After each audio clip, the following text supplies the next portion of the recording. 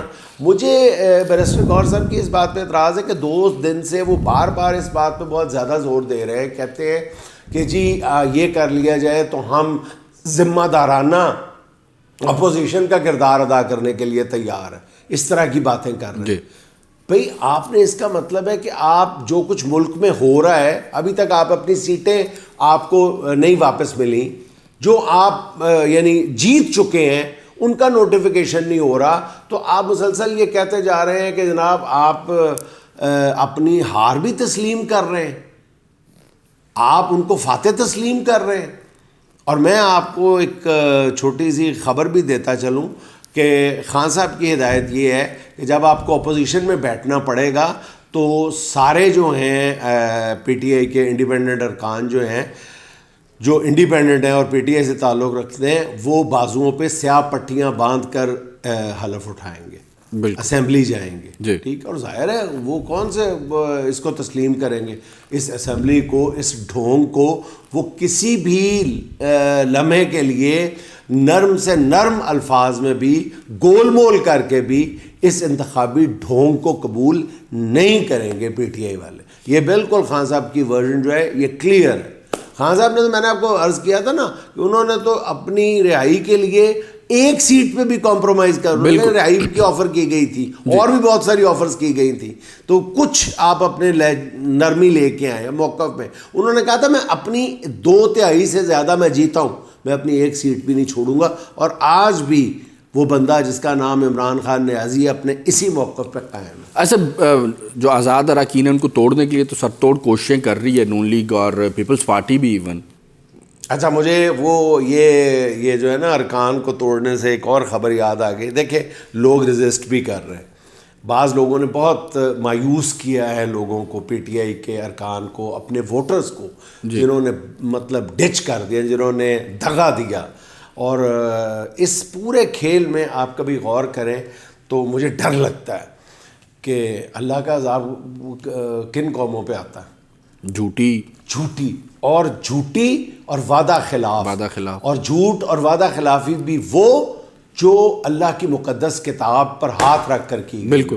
اس سے بڑا گناہ کا مرتکب کون ہوگا کہ قرآن پاک پہ ہاتھ رکھے تھے آپ لوگوں نے، اور قرآن پاک کو اس طرح بے رحمی کے ساتھ، اللہ معاف کرے، استغفر اللہ، ایک ایک بندے کی ایک طرف چل رہی ہے کہ وہ قرآن پاک پہ حلف دے رہا ہے، اور دوسری طرف وہ شہباز شریف یا مریم نواز کے ساتھ کھڑا ہوا ہے. یہ انہوں نے، میں کہتا ہوں جب یہ شامل ہوئے ہیں، جب یہ شامل ہو رہے ہیں، تو اس کے فوراً بعد انہوں نے اپنے بیوی بچوں کو کیسے فیس کیا ہوگا، یا کیسے کریں گے، یا کیسے کرتے ہیں. مجھے نہیں یقین آ رہا. یقین یا اس وقت تک قسم کھاتے، بات گول کر جاتے جب ان پہ دباؤ تھا.